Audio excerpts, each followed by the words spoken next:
TV la jaba ko foli bo bela jele ka bo Mali kono ka tafo Mali ko ka nyaaya plateau champion na be fale ma ko découverte talent ani mo ko bele ba do be nyoma bi jani ba ne ko ngulu de chililo Chegno yeah kan fo ete ko ma fama very nyala wallahi verni chenu américain dina ma era ko yere jengelu no ta ko fe aw chupa glama kon anyana mata yanam tana ngali use yu président do nia bon moi je me présente Cheikh Mohamed Traoré communément appelé Cheikh Nou bébé de la phénoménal Cheikh Nou yere boro phénoménal info fait phénoménal veut dire quelqu'un qui est phénomène quoi il m'a fait un tin pour moi be nga musique la mais nté tan sira kelen quoi chaque son mena son croix de style croix ko croix quoi n'était c'est une corolenga yeah ore phénoménal Cheikh Nou era dona don la jogo bon Cheikh Nou dona don la mena don bon ni magas au intérieur c'est adam na nyon fa mena depuis tout petit bon nyon ko ma femme jusqu'à maintenant. Bon, maintenant, là, depuis 2010, j'ai commencé. Tu vois, bon, c'est la fois 2013-2014, il y a un niveau sur quoi. On s'est rendu dans quoi.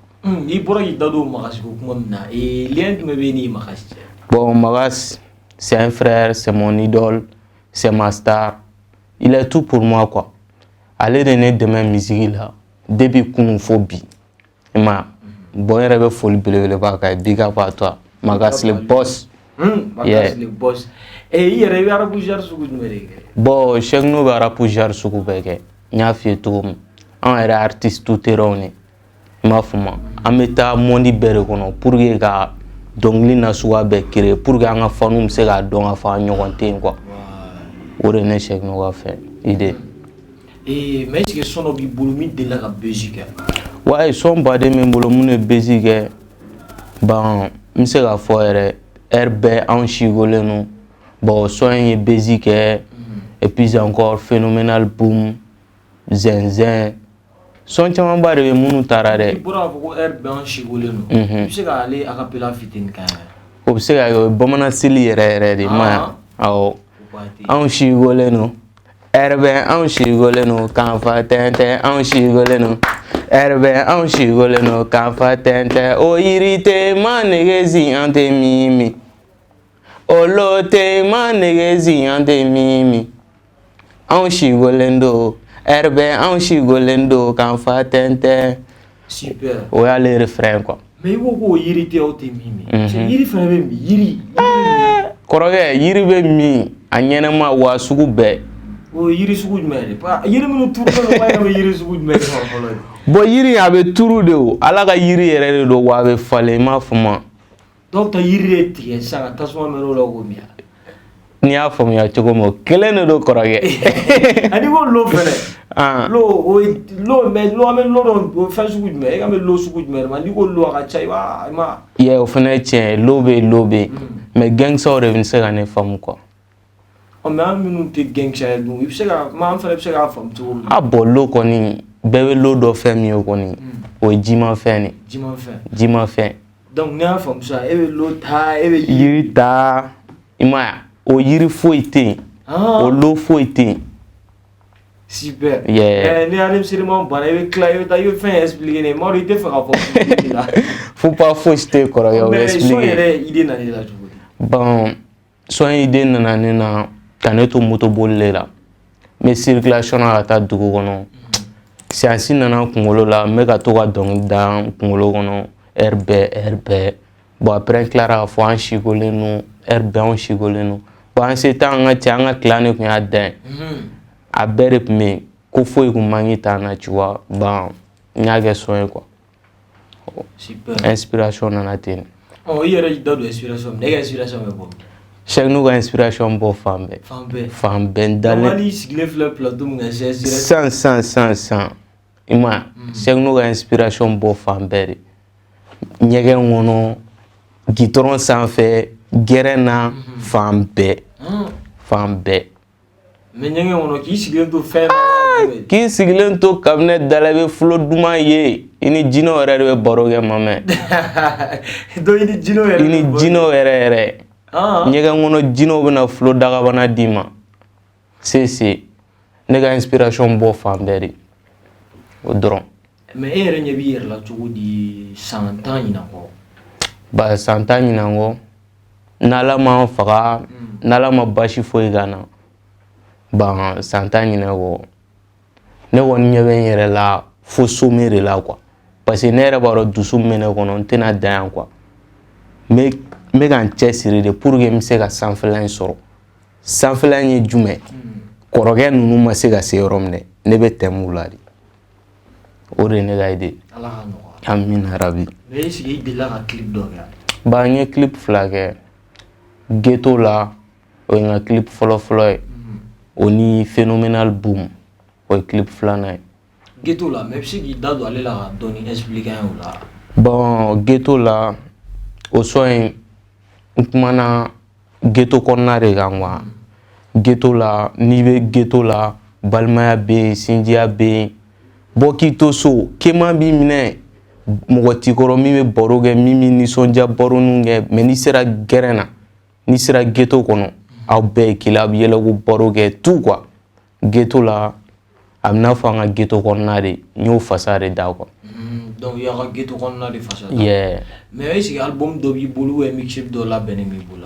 Bon album labɛnnen no o bɛ bila fo 2020 ne. I yɛrɛ da don 2020 kɔnɔna la 2020 kɔnɔna la projet jumɛn de b'i bolo? Bon 2020 na projet min bɛ n bolo a ka ca trop n tɛ se k'a bɛɛ fɔ tu vois mixtape b'a la album b'a la clipw b'a la projet baden quoi parce que Cheick No yɛrɛ tɛna jɔ quoi musique in mɛnɛ a bɛ n dusukun de la quoi. Mais i tɛ métier wɛrɛ kɛ min tɛ dɔnkilida in fɛnɛ wa? Bon n tɛ métier wɛrɛ kɛ à part l'étude seulement n bɛ étude kɛ en même temps n bɛ n ka musique kɛ. I bɛ classe joli la? Bon n bɛ deuxième année la licence lettres modernes flash la. Courage. Merci beaucoup. Ala ka nɔgɔya. Amina rabi. Mais i tɛ foyi wɛrɛ kɛ n'olu 2 tɛ parce que u b'a fɔ ko artiste tɛ balo a ka dɔnkilida i bɛ taa sɔrɔ a bɛ business wɛrɛ la kɛrɛfɛla la. Ouais mais business wɛrɛw kɛ i m'a fɔ ma bon business a ka ca tu vois n tɛ se ka a fɔ n bɛ nin business kelen de kɛ quoi ne b'a suguya bɛɛ de kɛ d'une manière que n ka se ka wari sɔrɔ dɔrɔn quoi tu vois. E ka idole yɛrɛ ye jɔn ye?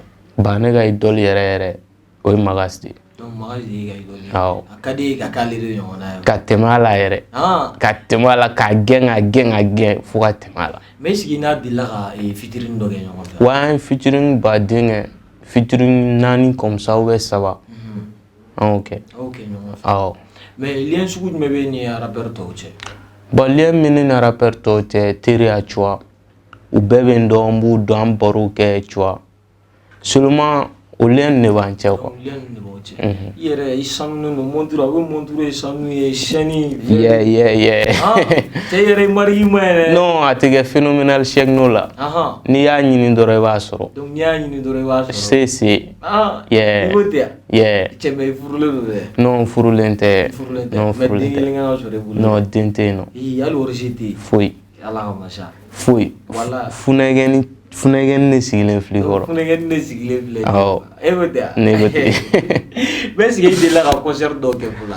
Bon ma concert programme fɔlɔ. N bɛ fɛ ka concert de organiser le 2020 kɔnɔna na quoi. Mais ma date ɲini foyi. Ni concert in n'a bɛ kɛ a tɛ dogo maliyɛn si la. I b'o tɛ. Ma deli ka concert kɛ mais ni n ko n bɛ concert kɛ a tɛ dogo maliyɛn si la. Awɔ. Mais artiste caman bɛ nin kuma fɔ dɛ. Kɔrɔkɛ najɛ ka ɲɛ. Ɲɛ b'i lamɛn. Bamananden bɛ taa tu ka nɛmu ne de don. Awɔ. An yɛrɛ ɲinɛ ne yɛrɛ min siya fɔ an ye i ko i ye bamanan de. Ne ye bamanan de. Bamanan. 100%. Wow. Yeah. Super. Cheick No yɛrɛ fɛn jumɛn de ka di e ka tɛmɛ fɛn bɛɛ kan ani au contraire? Bon fɛn min ka di ne ka tɛmɛ fɛn bɛɛ kan n ka fɛnw ka ca mais musique b'a la e kɔni b'a dɔn wari b'a la ani muso tu vois o fɛn 3 kɔni o de ye ne ka plaît. Cɛ mais ko gangsta tɛ muso dɔn dɛ. Maman, al mi te gangster o be muso don. E ma Tony Montana nunu ya. Gangster era o be no. Munu ba fo ute muso don. Ese zaute. Donc zauru. Awo. Mais au contraire, fait de me demander. Bon mi manne o jomaya di. Ka tigene na ka jomaya ken na o manne. Kane minimiser bon manne. O de be ne faga diɲɛ kɔnɔ. O ni ka galon ta ka da ne na ne ma min kɛ o bɛ digi na toro. Mais est-ce que bɛ se k'a ka pela fitinin k'a ye tugun. Problème foyi t'a la gangsta b'a ka pela yɛrɛ kɛ. Dara la gamzɛm dara la jabe sɔrɔ tula la an bɛ yala ni banana. Endu tɛ fɛn k'i ye parce que endu ye fake den. Miri de be ɲɔgɔn kɛ gulɔ ye miribaliya bɛ mɔgɔ kɛ jɔn ye. Nanaya, sisi witi nanaya, nanaya, baby lova nanaya. Pake ni tai, me mi fe o de jai. Shana me ɲɔgɔn ye, biba gɛsɛ minɛ ka kita ye. Yeah. Yo go sisi witi minɛ ka nana ye yan. O fɛn sugu jumɛn? Sisi witi kɔrɔkɛ, ça c'est du 8-6, tu vois. O 8-6. Ouais, o 8-6 de. Mais o banana. Banana. O fɛn sugu jumɛn? Am yala ni banana. Fɛn ni flora me sigi kunkolo la. Am yala n'a ye quoi. Donc gangster de be yala ni o ye. Yeah. Mais ne dun ye to kunkolo ne bɛ fugula de kɛ kunkolo la. Yeah, bita snapback de moi. Ah. Yeah. Donc bita snapback ye. Bita oui. Sinon kɔrɔkɛ. Na cɛ musique kɔni an b'a la de dɛ. I ko ten. Fo fini bɔ fo nɛrɛ bɔ. O bɛ. O kelen don. Ala ka nɔgɔya. Amina rabi. Mais jɔn de bɛ produit? Bon, ne ka production bɛɛ bɛ kɛ Big Boss Music la. Bon, an ka beatmaker filanan bɛ Yasbi Prod. Bon, n ka foli baden b'a ye, big up à lui. Ale de bɛ ne ka projet tila bɛɛ kɛ, tu vois. Ale bɛ ne ka projet bɛɛ kɛ. Donc ale de b'i ka projet bɛɛ kɛ. Mais est-ce que i signé n'o label dɔ la? Bon, an bɛ fɛ ka label ko yɛrɛ de sigi sen kan n'o ye Big Boss Music ye. Bon, signélen b'o kɔnɔna na quoi. Donc i signé n'o Big Boss Music kɔnɔna la. Mais est-ce que team b'i yɛrɛ bolo? Bon, team tɛ n bolo parce que Maga c'est moi. An bɛna fɔ an bɛ gɛrɛn kelen na, an bɛ team kelen de la, an bɛ label kelen de la, an baara kɛ ɲɔgɔn fɛ quoi. Parce que an bɛ ɲɔgɔn kɔ, an mɛnna bi tɛ, tu vois. Donc o mɛnna ɲɔgɔn kɔ. Ale de ye ne ka nege tout quoi. Super. Merci. Mais kumakan laban jumɛn de b'e bolo ka di i kanubagaw ma ani filɛlibagaw? Bon, ne bɛ n kanubaga bɛɛ fo ani filɛlikɛla bɛɛ n b'u bɛɛ fo, n ka foli baden b'u ye. Bon, n b'a f'u ɲɛna u ka t'u connecter YouTube de sanfɛ. YouTube don YouTube kɔnɔ recherche kɔnɔ dɔrɔn i k'a sɛbɛn Shekno. Shekno n'i y'o sɛbɛn dɔrɔn i bɛ ne ka projet bɛɛ. Depuis n y'a daminɛ kɔrɔlen min na fo sisan i b'a bɛɛ. Google ka o kelen don. N ka foli baden bɛ n kanubagaw ni filɛlikɛlaw ye. Yeah. An balima JDTV lajɛbagaw, j'espère que a ye caman mɛn Shekno yɛrɛ da kɔnɔ. Ko n'aw mago bɛ fɛn o fɛn na k'a ka taa ka page YouTube sanfɛ i k'a taper dɔrɔn Shekno i mago bɛ fɛn o fɛn na i b'a bɛɛ sɔrɔ. Yeah. Donc nin kɔni Shekno de y'an ka plateau sanfɛ n'a bɛ fɔ ale ma ko découverte talent. Mais an t'a bila tantɔ a bɛ acapella fitinin an bɛ sɔrɔ ka émission kuncɛ n'o ye. Yeah. Frère kɛ jɛ ka sɔrɔ fo pa t'a la. Jɛnɛya ka di jɛnɛya ma ɲi nkalon t'a la. Waati ko jinɛ muso tɛ na sogo la, balani ka di jɛmɛ ka di jinɛ bɛ sogo la. I kana ɲini yɔrɔ jan dɔnna kalan na, wulu kɛ ni wulu muso fila de bɛ ba la. Ni setɔ ne na foli ni balila na, tɛna sɔn i ka taa ta ye, n tɛna da fiyewu ni ma dɔ ta ye. Siri kelen bɛ an ka da fa, moving kɔnɔ ni ka leca bɛ ka da fa. Cɛni kɛ kuma ni ko dɔrɔn de a ka bɔ fa. N'i bɛ fɛ ka yɛlɛtɔ ye foli ni ye jansa, la ka tile bɔlen mɔgɔ bolo tɛ se k'o lajɔ. Depuis ɲɛma su ye jo a bɛ ji bɔ, wo. A bɛ ji bɔ. Super. Yeah. Kelen don.